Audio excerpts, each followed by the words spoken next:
فرائض کے ساتھ ساتھ وہ تمام نوافل بھی ادا کرتے ہیں، ان کو دیکھو نا کہ بڑی نوافل پڑھتے ہیں، یار یہ فلاں بندہ تو اتنا پڑھتا ہے، اس کو دیکھو جو آخرت کے معاملات میں سب سے آگے ہو۔ تو یہ دو اصول ہیں ہمارے پاس، اس سے آپ کے اندر ایک خوبصورت توازن آئے گا، سکون آئے گا زندگی میں ان اصولوں سے۔ تیسری چیز جو مجھے میرے حبیب نے وصیت کی وہ یہ کہ وَأَنْ أَصِلَ رَحِمِي وَإِنْ جَفَوْنِي اللہ وَجَفَوْا بِي، ہاں دیکھیں، اور میں اپنے رشتہ داروں کے ساتھ صلہ رحمی کروں، رشتہ داری نبھاؤں، چاہے وہ میرے ساتھ جفا کرتے رہیں، وہ میرے ساتھ جفا کا، یہ بہت مشکل کام ہے، انتہائی مشکل کام ہے۔ اور یہ تو انسان یہ فرشتے ہو سکتے ہیں، ہم بڑی مشکل ہے ہمارے لیے، بڑی یہ اس کے لیے بڑا دل چاہیے، بڑی صفائی چاہیے دل کی، بہت تزکیہ چاہیے، بہت بڑی نظر ہونی چاہیے آخرت پہ، اور بہت بڑی نظر ہونی چاہیے، تابعداری ہونی چاہیے رسول اللہ کی فرمان کی۔ بس یہ اللہ پاک کی طرف سے ہوتا ہے، بہت مشکل ہے ویسے یہ کام کہ ہم اپنے رشتہ داروں کے ساتھ رشتہ داری کو نبھاتے رہیں اگرچہ وہ ہمارے ساتھ جفا کرتے رہیں۔ مشکل کام ہے۔ بہر اللہ تعالیٰ جسے توفیق دے نا تو یہ کوئی مشکل کام نہیں ہے، اتنی خوبصورتی ہے آپ کے دل میں، آپ کی عزت اتنی بڑھ جائے گی خاندان میں، لوگوں میں، اللہ تعالیٰ کی آپ کو اتنا زیادہ اکرام کرے گا، آپ کا حیران ہو جائیں گے آپ کہ اتنا سکون ملے گا کہ یار یہ لوگ نہیں کر رہے ہو، میں کر رہا ہوں ان کے ساتھ، چلو شکر اللہ تعالیٰ کہ میرا ہاتھ اوپر ہے ان سے، اور میں تو کر رہا ہوں، میرا تو جو ہے نا وہ کم سے کم میرے گلے میں تو کوئی توق نہیں بچانا، میں تو حکم کا میں نے سر تسلیم خم کیا ہوا ہے۔ اور چوتھی چیز جو فرمائی وہ فرمائی مجھے وصیت کہ وَأَنْ أُكْثِرَ مِنْ قَوْلِ لَا حَوْلَ وَلَا قُوَّةَ إِلَّا بِاللَّهِ، کہ مجھے یہ فرمایا کہ کثرت سے یہ وظیفہ پڑھا کرو۔ دیکھو نا اب یہ وظائف ہیں، فرمایا مجھے یہ وظیفہ دے دیا کہ کثرت کے ساتھ پڑھا کرو لا حول ولا قوت الا باللہ، یعنی کہ نہیں ہے کوئی بھی طاقت اور قوت نیکی پہ ڈالنے والی اور برائی سے روکنے والی سوائے اللہ تعالیٰ کے۔ اللہ تعالیٰ ہی یہ توفیق دیتا ہے انسان کو بھلائی کی اور برائی سے بچنے کی، یہ اللہ تعالیٰ کی طرف سے۔ تو لا حول ولا قوت کے بارے میں رسول پاک نے اور بھی فرمایا حدیث پاک میں کہ یہ جنت کے خزانوں میں سے ایک خزانہ ہے، لا حول ولا قوت الا باللہ۔ تو اب دیکھیں نا یہ وظائف ہیں جو کہ رسول پاک نے تقسیم کیے ہیں۔ کبھی کبھی رسول پاک جو جنرل فرما دیا کرتے تھے، سب کو ہی وظیفہ دے دیا، سب کو ہی بتا دیا کہ سبحان اللہ و بحمدہ سبحان اللہ العظیم، یہ کلمات بہت آسان ہیں زبان پہ لیکن میزان میں بہت بھاری ہیں اور رحمان کو بہت پیارے ہیں۔ تو جو لوگ صبح یہ پڑھتے ہیں، 100 دفعہ پڑھتے ہیں، صبح شام کو پڑھتے ہیں، ان کے گناہ جو ہے سمندر کے جھاگ کی برابر بھی ہوں تو اللہ تعالیٰ سب معاف فرما دے گا۔ اب یہ عام فرما دیا اور یہ خاص فرما دیا ابو ذر غفاری کو کہ لا حول ولا قوت الا باللہ کا وظیفہ کرتے رہو، تو امت نے بھی اس کو قبول کیا۔ لیکن اس طرح کے انفرادی وظائف بھی رسول پاک نے صحابہ کرام میں تقسیم فرمائے ہیں، جو ہم انشاءاللہ گاہے بگاہے آپ کو انشاءاللہ بتاتے رہیں گے ساتھ ساتھ۔ تو ایک تو یہ ہو گیا۔ پانچویں چیز جو وصیت فرمائی مجھے وہ فرمائی وَأَنْ أَتَكَلَّمَ بِمُرِّ الْحَقِّ، اللہ اکبر، اور فرمایا مجھے کہ ہر حال میں حق بات کرو، سچ بات کرو، اگرچہ لوگوں کو کڑوی ہی کیوں نہ لگے۔ سچ بات کرنی ہے، حق بات کرنی ہے، اور یہ بہت بڑا مشکل کام ہے۔ یہ تو بس بہت مشکل کام ہے، یہ بھی ہمیں ذہن میں رکھنا ہے۔ لیکن یہ اللہ والوں کے لیے کوئی مشکل نہیں ہے، سرے سے مشکل نہیں ہے۔ ہمیں سچ بولنا ہے، حق پہ رہنا ہے ہمیشہ۔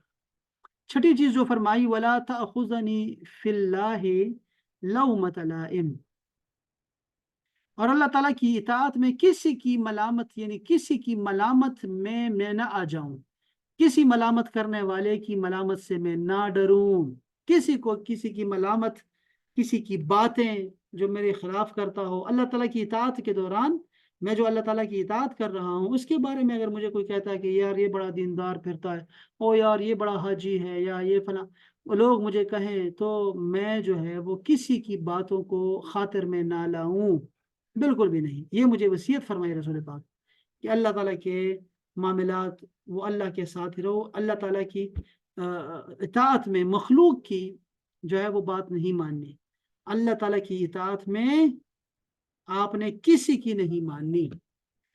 اور آخری چیز، ساتویں چیز جو مجھے میرے حبیب نے بتائی وہ یہ کہ وَأَلَّا أَسْأَلَ النَّاسَ شَيْئًا، اور یہ بھی کہ میں لوگوں سے سوال کرنے سے باز رہوں۔ مسند احمد کی یہ حدیث شریف تھی کہ میں کسی سے بھی سوال نہ کروں، کسی سے سوال نہ کروں۔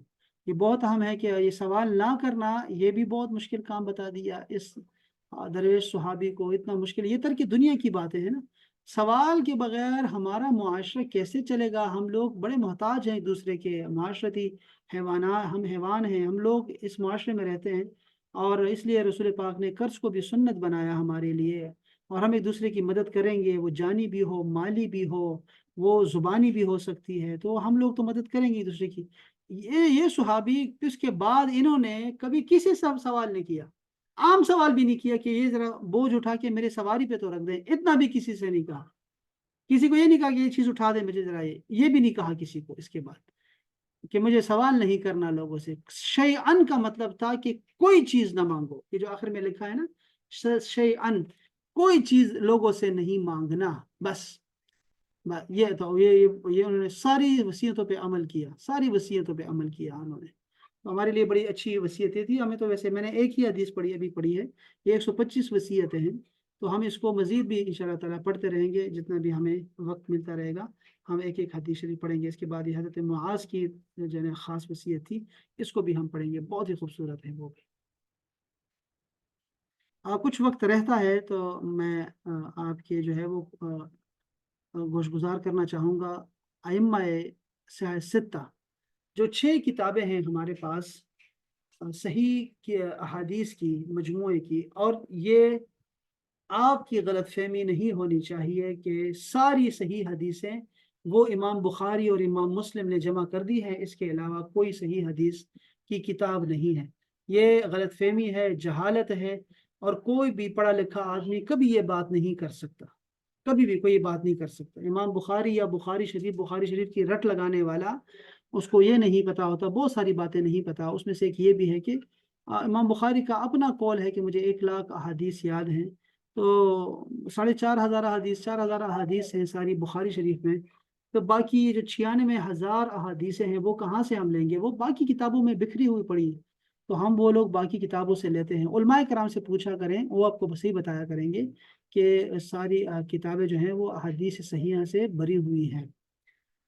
اللہ اکبر۔ امام بخاری کا نام سب سے پہلے آتا ہے، اور ان کا انتقال کب ہوا ہے؟ 256 ہجری میں، یعنی آج سے 1200 سال پہلے، ٹھیک ہے، 1200 سال پہلے رسول پاک کا جو ورود ہوا ہے مدینہ منورہ میں، تو وہ کتنا ہو گیا؟ 1446، اور ابھی شروع ہو گیا ہے 47، 1447 سال پہلے رسول پاک، اور یہ 1200 سال پہلے گزرے ہیں، ابھی یعنی 1190 سال پہلے ان کا زمانہ بنتا ہے، 1190 یعنی 1200 کے کر لیں آپ، 1200، تو وہ جو 200-250 سال پہلے گزرے ہیں وہ لوگ کیا کرتے رہے ہیں؟ ٹھیک ہے، بخاری کے بغیر، تو بخاری تو بعد میں آئی ہے، لیکن یہ کیوں اتنی زیادہ عوام الناس میں پذیرائی اس کو کیوں ملتی ہے؟ اس لیے کہ امام بخاری نے، یہ بچوں کو بتا رہا ہوں، مائدہ کو بتا رہا ہوں، ٹھیک ہے، سمجھے بات کو، کہ اگر آپ کے پاس 500 صفحات کی بخاری ہے مثلا، ٹھیک ہے، تو آپ یوں سمجھیں کہ آپ کے پاس جو حدیثیں لکھی ہوئی ہیں وہ 150 یا 200 صفحات پہ لکھی ہوئی ہیں، اور یہ جو 300 صفحات ہیں اس میں کیا لکھا ہوا ہے، جس کی وجہ سے امام بخاری کی بخاری شریف جو ہے وہ ساری امت نے اس کو قبول کیا، وہ کیا ہے؟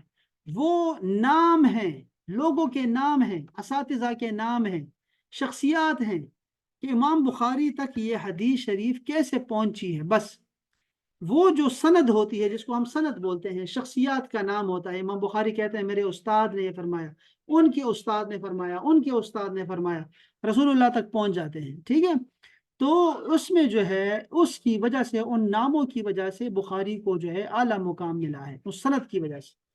تو صرف یہ بخاری پر منحصر نہیں ہے صحیح احادیث، بلکہ احادیث بکھری ہوئی پڑی ہیں، اور اس کی بہت ساری قسمیں ہیں۔ امام بخاری رحمۃ اللہ تعالی علیہ، ان کا میں ذکر کرنا چاہوں گا یہاں پر تھوڑی دیر کے لیے۔ امیر المومنین، اچھا ان کو امیر المومنین کہتے ہیں۔ امیر المومنین، جب ہم حدیث، جب بھی آپ کوئی علم پڑھے نا، تو آپ اس علم کے مطابق الفاظ کا چناؤ کرتے ہیں۔